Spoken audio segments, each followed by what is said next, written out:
अनन्या, एक 22 साल की लड़की जिसकी अभी नई नई जॉब लगी एक कॉल सेंटर में। बहुत खुश थी अपने नए जॉब के लिए। बहुत एक्साइटेड थी। बहुत खुशी से उसने अपने नए दिन की शुरुआत की। उसने अपने लिए नए कपड़े खरीदे।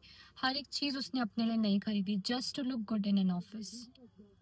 जब वो शुरुआत में वहां गई उसके साथ सब कुछ अच्छा था। उसे बहुत अच्छा लग रहा था। उसके साथ काम करने वाले कलीग्स बहुत सपोर्टिव थे। Everything was going great.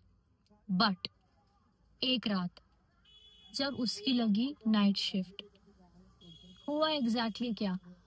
उस रात को आधे से ज्यादा स्टाफ छुट्टी पे था। सिर्फ 3 लोग आए थे, राजेश, कमल और अनन्या। तीनों वहां पर थे, आराम से अपना काम कर रहे हैं। जो कॉल आ रहा है उठा रहे हैं, आंसर कर रहे हैं। Everything was going great until clock में रात के बजे 2:39।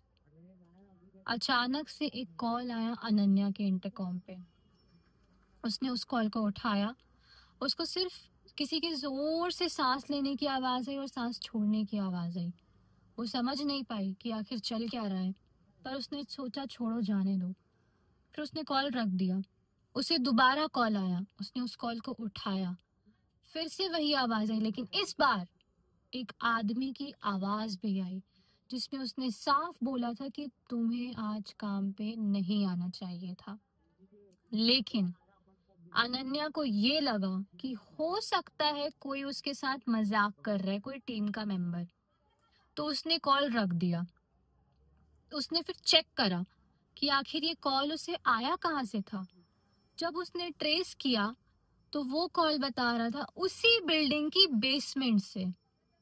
बेसमेंट में रखे लैंडलाइन से उसको कॉल आया, लैंडलाइन 103।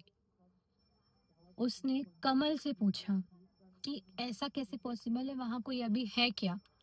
कमल ने बोला वो जो बेसमेंट है वो 2012 से बंद है, वहां से कैसे कॉल आ सकता है।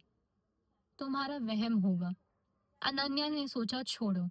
ये बात गार्ड ने सुन ली। गार्ड आया। उसने अनन्या को बताया कि वहां पर सब जल चुका था। वहां पे जो लोग थे वो भी जल चुके थे एक इलेक्ट्रिक फायर के कारण, और अब वहां कोई भी नहीं है। अनन्या ने सोचा फिर आखिर मुझे कॉल कहाँ से आया। तो अनन्या को अंदर से आई क्यूरियोसिटी। वो गई नीचे। फ्लैशलाइट ऑन करके वो नीचे के कॉरिडोर तक पहुंची, बेसमेंट के गेट तक पहुंची जो हल्का सा खुला हुआ था, बिना किसी को बताए। वो किसी को नहीं बताई कि वो वहां जा रही है। वो वहां पहुंची, हल्का सा जो गेट खुला था, अपने फोन की फ्लैशलाइट ऑन करके वो अंदर पहुंची। अंदर पूरा अंधेरा, सिर्फ एक ही रोशनी थी जो उसकी फ्लैशलाइट की थी। वो अंदर गई। उसको एक डेस्क दिखा। वहां पर एक सेम हेडसेट रखा था जैसा अनन्या के पास है, और वो ब्लिंक कर रहा था। अनन्या ने उस हेडसेट को अपने सर पे लगाया, बिकॉज उसमें से कुछ फेंट आवाज आ रही थी। और अनन्या ने क्या सुना? अनन्या ने ये सुना कि उस अदर साइड से कोई ये बोल रहा है, हम तो कभी यहाँ से गए ही नहीं थे अनन्या। अनन्या डर गई। उसे कुछ समझ नहीं आया। ये सुनते ही अनन्या का दिमाग ब्लैंक हो गया, और अचानक से अनन्या के कंधे पे किसी ने हाथ रखा, और वो ऐसे हाथ उसे आगे दिखा, और वो पूरा जला हुआ हाथ था, काला जला हुआ। एंड वो फील हो रहा था उसको कि वो गरम है हाथ। That burning sensation, she was feeling it. Ananya ने जैसे ही उस चीज को फील करा, वो पीछे पलटी, पीछे कोई नहीं। अनन्या ने जोर से चिल्लाया कि आखिर ये हो क्या रहा है। गार्ड को कुछ सुनाई नहीं दिया, क्योंकि बेसमेंट से नीचे ऊपर कोई आवाज ही नहीं जाती थी, और अनन्या ने बताया ही नहीं था कि वो वहां जा रही है। तो वहां पे कोई था ही नहीं ध्यान रखने के लिए। सबको लगा कि हो सकता है अनन्या बाहर चली गई एंड ऑल दैट। हर किसी को अपने आप से मतलब होता है।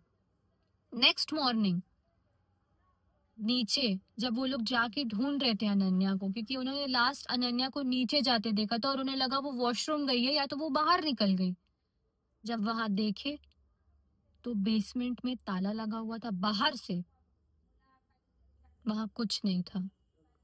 और जब ऊपर आके वो लोग अनन्या की डेस्क चेक करे तो वो इंटरकॉम चालू था।